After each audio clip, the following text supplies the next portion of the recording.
Hello everyone, my self दीपक और तो very very good morning, good afternoon and good evening. तो कैसे आप लोग? आई होप कि आप इससे पहले सेट 1 एंड 2 एंड 3 को वीडियो देखे होंगे। अगर अभी तक आपने अपने इस चैनल को सब्सक्राइब नहीं किया तो सब्सक्राइब कर लीजिए एंड बेल आइकन को प्रेस कर लिए ताकि अपने चैनल से आने वाला हर नोटिफिकेशन आपको सबसे पहले मिले। तो चलिए हम देखना स्टार्ट करते हैं जो हमारे लिए मोस्ट एंड वेरी हेल्पफुल होगा। अभी हम देखेंगे इकोनॉमिक्स सेट 2 देखेंगे। तो चलिए सेट 2 देखना स्टार्ट करते हैं। मेरा पहला क्वेश्चन है, सेट 3 देखेंगे। इससे पहले सेट 1 एंड 2 का वीडियो अपलोड है और वीडियो के डिस्क्रिप्शन लिंक में आपको वीडियो मिल जाएगा। तो देखिए, अर्थशास्त्र के जनक है। यहाँ जो पूछ रहा है कि फादर ऑफ इकोनॉमिक्स कौन है, जेबीसी है या मॉल्थस है, एडम स्मिथ है या जॉन रॉबिन्सन। तो जैसे कि आप सभी जानते होंगे ना, इसमें जो भी वेरी इंपॉर्टेंट क्वेश्चन होगा उस क्वेश्चन को तो स्टार्ट कर देंगे। और उससे पहले देख लीजिए 50 प्रश्नों का ही उत्तर देना है और 100 प्रश्न रहेगा। इसमें से 100 प्रश्न पूरा देखिए, ना कि 1 से लेकर 60 तक देखिए और उसमें 50 ठो चुन के ओमर सीट में भर दीजिए। ऐसा बिल्कुल मत कीजिए। 1 से लेकर 100 तक क्वेश्चन अटैम्प्ट कीजिए और जो आपको 100% कन्फर्म रहे कि नहीं इसका आंसर यही होगा उसको टिक कीजिए और उसको ओमर सीट में चिन्हित कीजिए। अगर ओमर सीट कैसे भरा जाता है तो उसका वीडियो अपलोड है। तो चलिए, पहला मेरा क्वेश्चन, अर्थशास्त्र के जनक कौन है, फादर ऑफ इकोनॉमिक्स तो कौन है, एडम स्मिथ है। कौन है इसका सही आंसर क्या होगा? तो एडम स्मिथ होगा। चलिए समझ गए।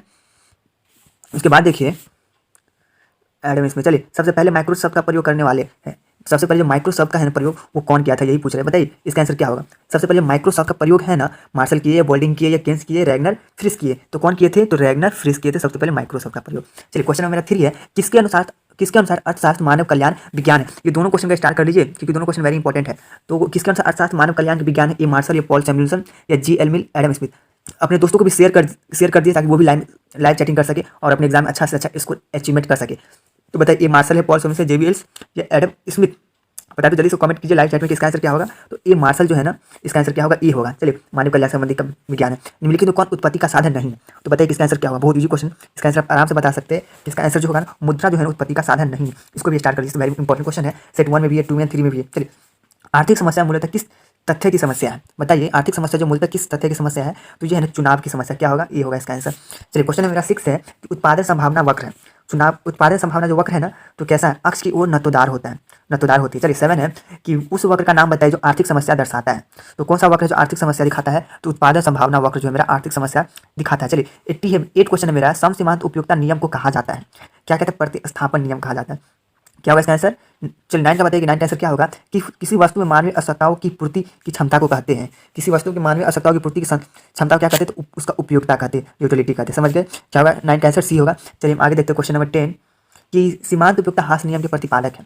बताइए कि सीमांत उपयोगिता हास नियम के प्रतिपादक है वो कौन है? तो ये गोर्सन महाराज होगा। कौन है? तो ए होगा इसका आंसर। चलिए, क्वेश्चन नंबर 11 है कि उपभोक्ता का संतुलन उस बिंदु पर होता है जब क्या होगा? सीमांत उपयोगिता बराबर मूल्य, या फिर क्या होगा? तो सीमांत उपयोगिता बराबर मूल्य होगा, तब उपभोक्ता संतुलन बिंदु होता है। चलिए, मांग फलन को निम्नलिखित में कौन सा समीकरण व्यक्त करता है? इस क्वेश्चन को स्टार्ट कर लीजिए। हर सेट में ये क्वेश्चन पूछे हुआ, इसका आपको पीडीएफ भी मिल जाएगा, इसलिए टेंशन मत लीजिए।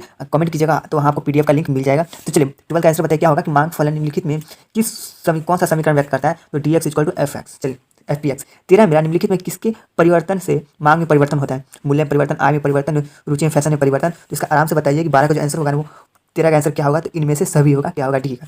किसी सामान्य वस्तु के मांग में वक्र, किसी सामान्य वस्तु की मांग वक्र की ढाल होती है। वो ढाल जो होती है ना, वो कैसी होती है? ऋणात्मक होती है।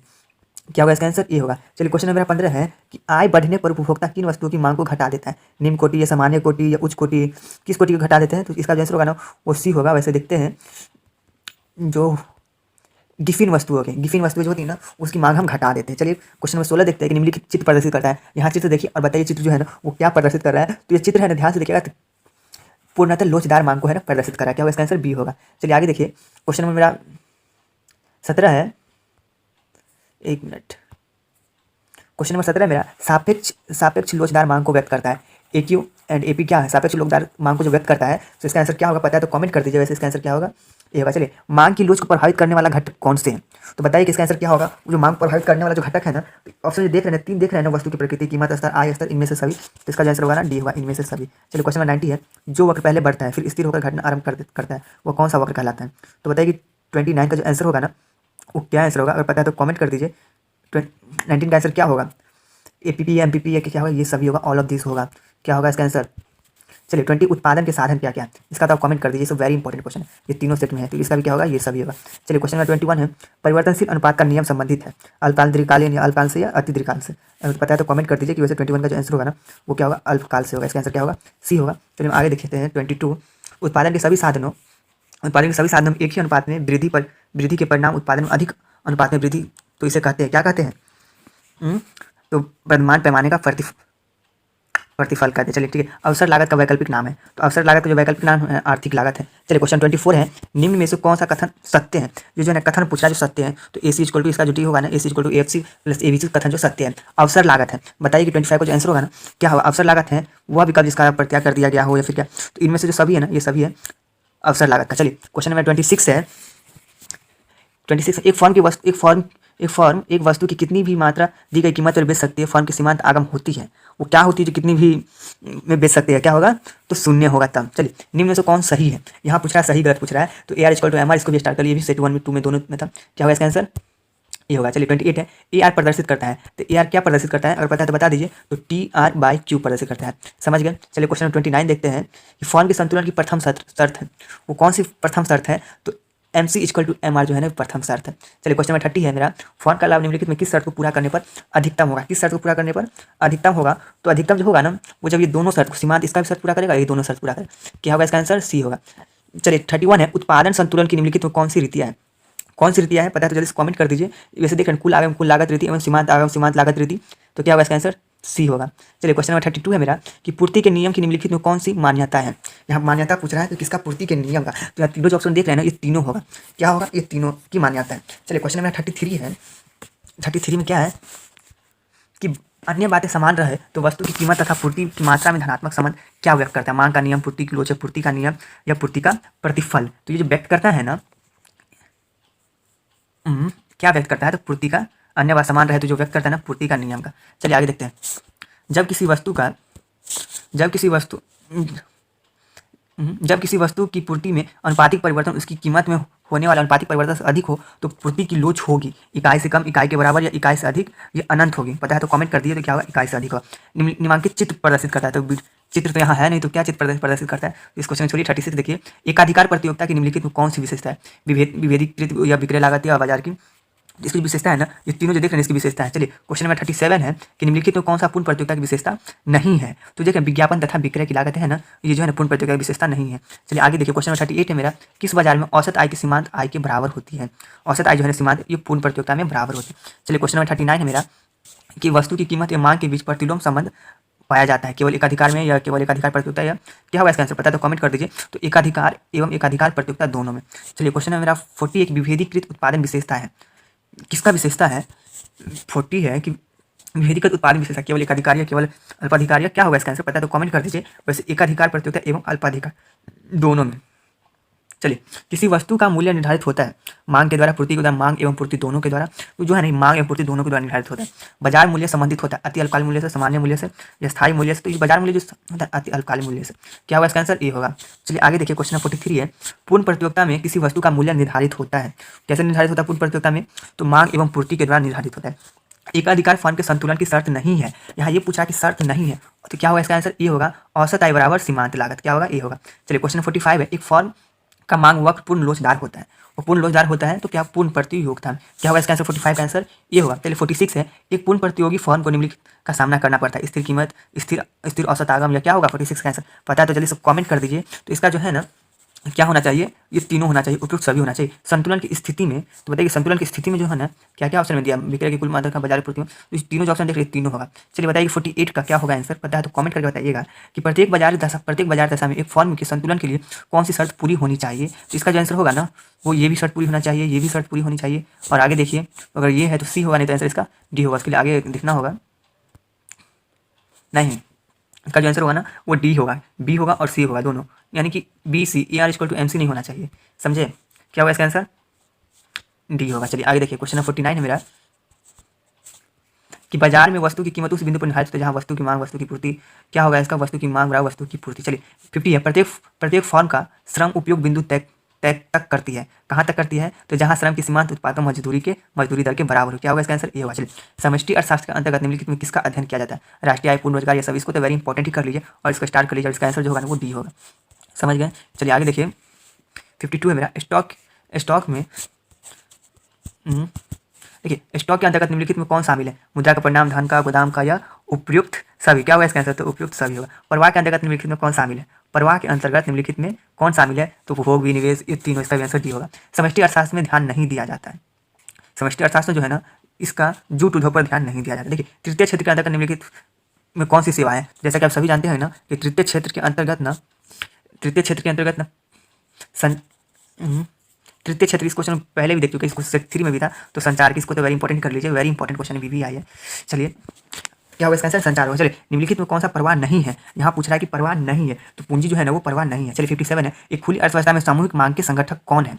तो बताइए कि कौन है? तो उपभोग प्लस निवेश प्लस सरकारी जो है ये संगठक कौन? ये संगठक। चलिए, एक अर्थव्यवस्था में कौन सा क्षेत्र सम्मिलित होता है? तो ये तीनों क्षेत्र सम्मिलित होता है। देखिए, साधन लागत प्रस्तुत राष्ट्रीय उत्पादन को कहा जाता है। राष्ट्रीय आय, सकल या घरेलू, या इनमें से कोई नहीं। तो जो राष्ट्रीय आय है ना वो कहा जाता है। चलिए, राष्ट्रीय आय में निम्नलिखित में किसे शामिल किया जाता है? तो इसके लिए थोड़ा पेज को, राष्ट्रीय आय में निम्नलिखित में किसे शामिल किया जाता है?